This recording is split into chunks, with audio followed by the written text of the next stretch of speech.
You're welcome back to another segment on the show live here on HSTV. Thank you so much for making time and staying with us up till now. It's now time for us to get into Stay Alive. My name is Stephanie Echochinam Anyan, and this is going to be a phone-in conversation.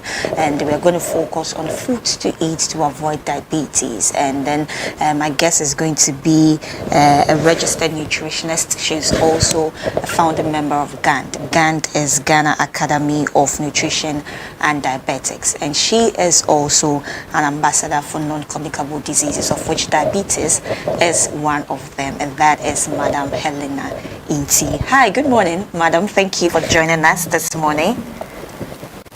Good morning. Your voice is breaking. I'm struggling to hear you. Is that fine now? Hello? Hi. Yes, I can hear you loud and clear. Can you hear me from the end too? All right. Good morning. Good morning. I trust you're doing well. Hello. Can you say it again? I trust you're doing well this morning. Yeah, very well. Thank you. You're welcome. Right, let's get straight into our conversation. But first of all, how deadly would you say diabetes is? Hello. Sorry. I'm really struggling to hear you. I'm asking how deadly would you say diabetes is, first of all? Hello. Okay, I'm pretty sure that she's struggling to hear us, but I hope that the connection will go on well. But we want to focus on foods to eat to avoid diabetes, because it's one of the non-communicable diseases that we have here. Quite dangerous, but then she'll tell us how deadly it is, because she is an expert in that field, because she's an ambassador of non-communicable diseases. Helena, can you hear me? Hello? Hello. Yes, I can hear you. Okay. First of all, I'm asking, how deadly is diabetes? All right. Thanks for having me.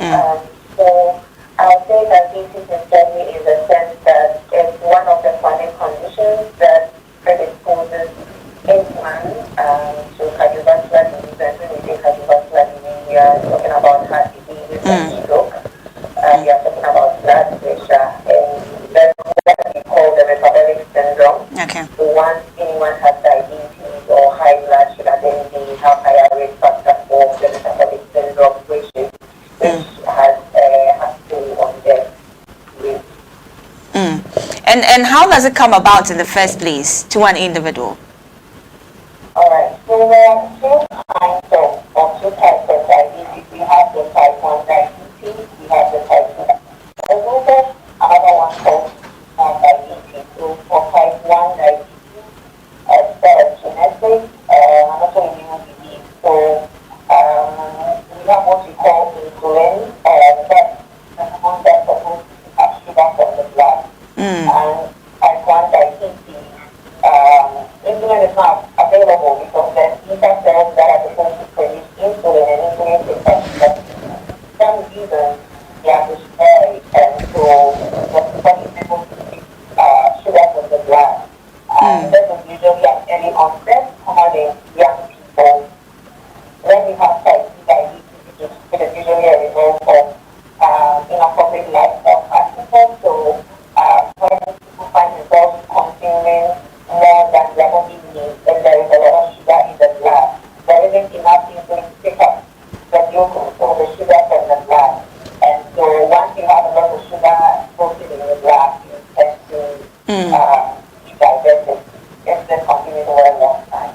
Okay. And then for gestational diabetes, it usually happens after delivery. All right, but talking about one of the type of diabetes, you mentioned that it's out of genetics, more like hereditary. But how am I supposed to know as an individual that an old grandmother, grandfather somewhere died of diabetes for me to be actually careful? You are breaking down. You're asking how you're supposed to know Right. whether you are diabetic as an individual. Yes. So usually you have to have a test, run a test to check. And sometimes people have symptoms. So when a person is restless, when they experience a lot of fatigue, these are symptoms of several other diseases. That's why it's important that once you feel funny or you have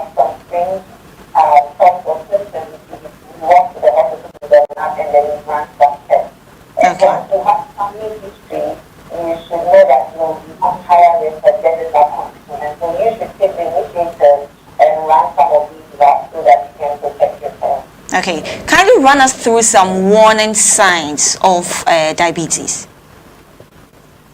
Sorry, say again. Kindly run us through some warning signs of diabetes.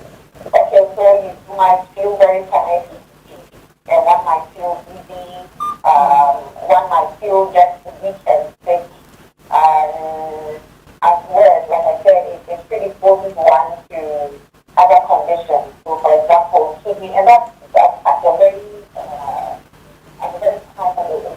Severe, and it's not enough to it can affect the kidney, it can also affect the eyes. All right, so taking a close look at the foods we eat now, what are some of them that are really exposing us to diabetes? Some of the foods that we eat now, because clearly we are taking in a lot of things, So what are some of the basic foods that we are falling on that is really exposing us to diabetes? Right, so diabetes has been suggested to be a sugar disease because, of course, you have a lot of sugar in your blood. So it's important that you cut down drastically on sugar. When you have sugar in front of you, you know the sugar, but the food that we eat, the starchy food, like our fufu, our yam, our bambubu, their carbohydrate food, even our food contains sugar. So it's important that you cut down on these foods. And while we are talking about prevention, it's important that you know our nutritional status. So your nutritional status is the state of your body as a result of the foods that you are eating and the nutrients that these foods contain. So if you have a normal weight, it's important that you eat a balanced diet, and it's important to note that your balanced diet is different from my balanced diet. So we can have a general recommendation, and so it's important that we talk about the 4-star diet, or it's important that you have your starches in your food, you have your fruits and vegetables, you have your animal source food, you have your legumes and food. That makes a balanced diet. But when it comes to portions, and even the type of food, the food sources you end up being fruits and vegetables. So you may be eating lettuce, you may include meat in your food, you may include oranges, you may include banana. But for a diabetic, for example, the portion of banana that will be recommended, or the kind of nuts or legumes that would go with the banana will be different from somebody who may be diabetic. So it's important that we note that we are different individuals, we have different metabolic states, and so we need to understand that your nutritional status is what will determine the specific foods that you need to consume. But then generally for a normal person, and when we say nutritional status, we are talking about your weight in relation to your height. So if you have normal nutritional status, your body mass index, that's your weight in relation to your height. It should be between 18.5 and 24.9. So if you're a normal weight person, you might be doing something right, and so it's important that you maintain your weight, you stick to a balanced diet, and then you engage in some level of physical activity.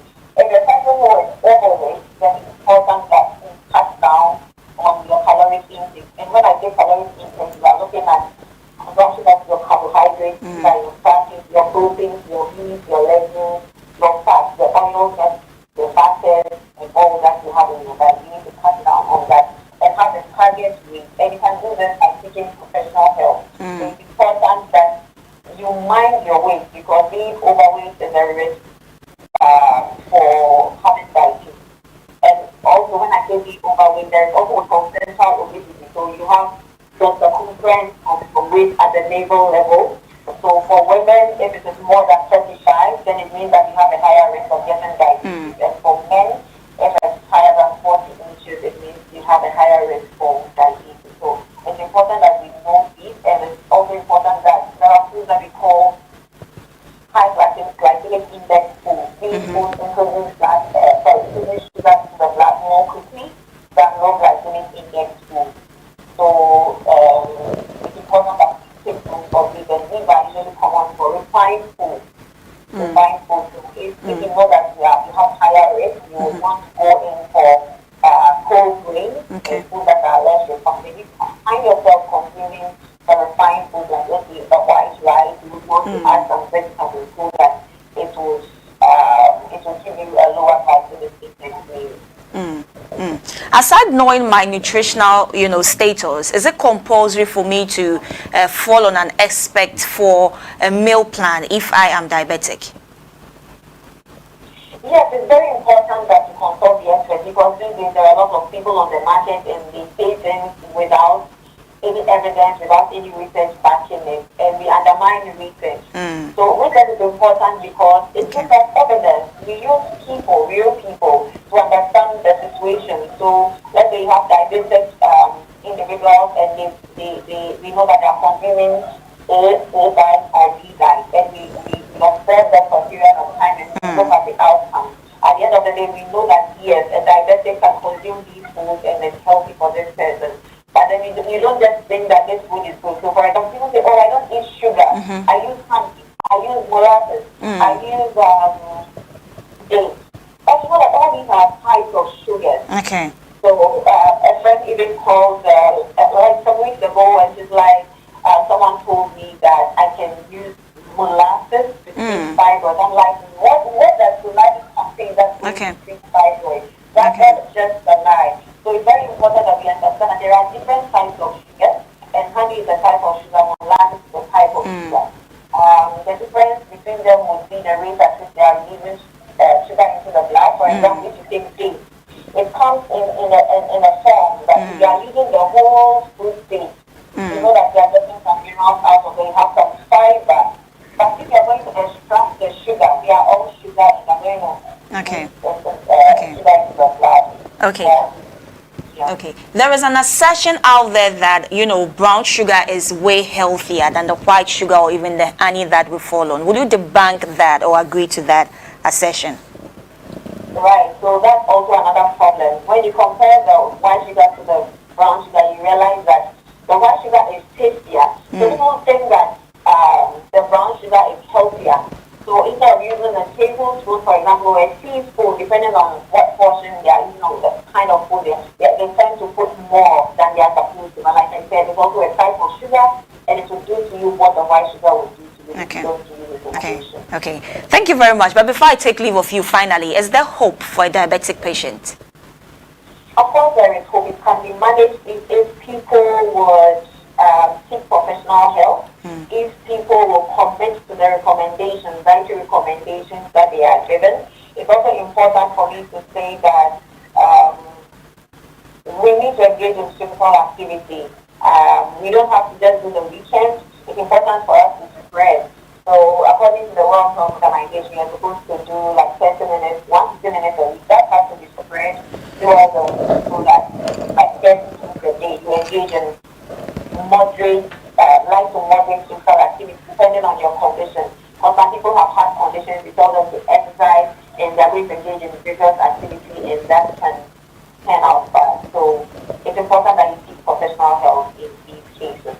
Right. I know that some people subscribe to ketogenic diet where they tend to eat more fat, more proteins, and they think that it's doing them good, but these tend to predispose them to cardiovascular disease later, and it may cut down on the symptoms you are feeling, but the end result is not the best. So the way to go is having a balanced meal and having a personalized diet, seeking professional help. Okay. Viewers are watching all across and on our socials as well. Give us some advice before you leave. My advice is that we've talked about self-love, taking care of ourselves. We have families, we have people who care about us, we have people to take care of. We need to make an impact. It's very important that we take good care of ourselves. We work so hard. Some of us wake up at 4 a.m., we go back to sleep around 10 p.m. So it's important that we treat ourselves well, and taking care of our health is one of these important values. So take good care of yourself, eat well. You said that nutrition is life. It's just life, because if you don't eat well, you get sick. If you get sick, you can die. And being diabetes can get your legs cut off. At the least sore that you have, at the least swelling, it can turn into a big sore, and you may have to cut off your leg or your, that kind of thing. So let's take good care of ourselves so that we take care of our others and we can impact. Definitely. Thank you very much for making time and joining us this morning on the show. We are very grateful. And that was Helena Inti. She is a registered nutritionist and also a founding member of GAND. GAND is Ghana Academy of Nutrition and Diabetics. She's also an ambassador for non-communicable diseases, making her an expert in the field of just what we discussed and making her all her answers also the best. So you definitely need to take a thing or two out of them and know how to live your life henceforth. But even if you are diabetic currently, there is always hope for you. So all you have to do is follow an expert for your meal plan, and then definitely you are going to be fine. And that will be all for Stay Alive. My name is Stephanie.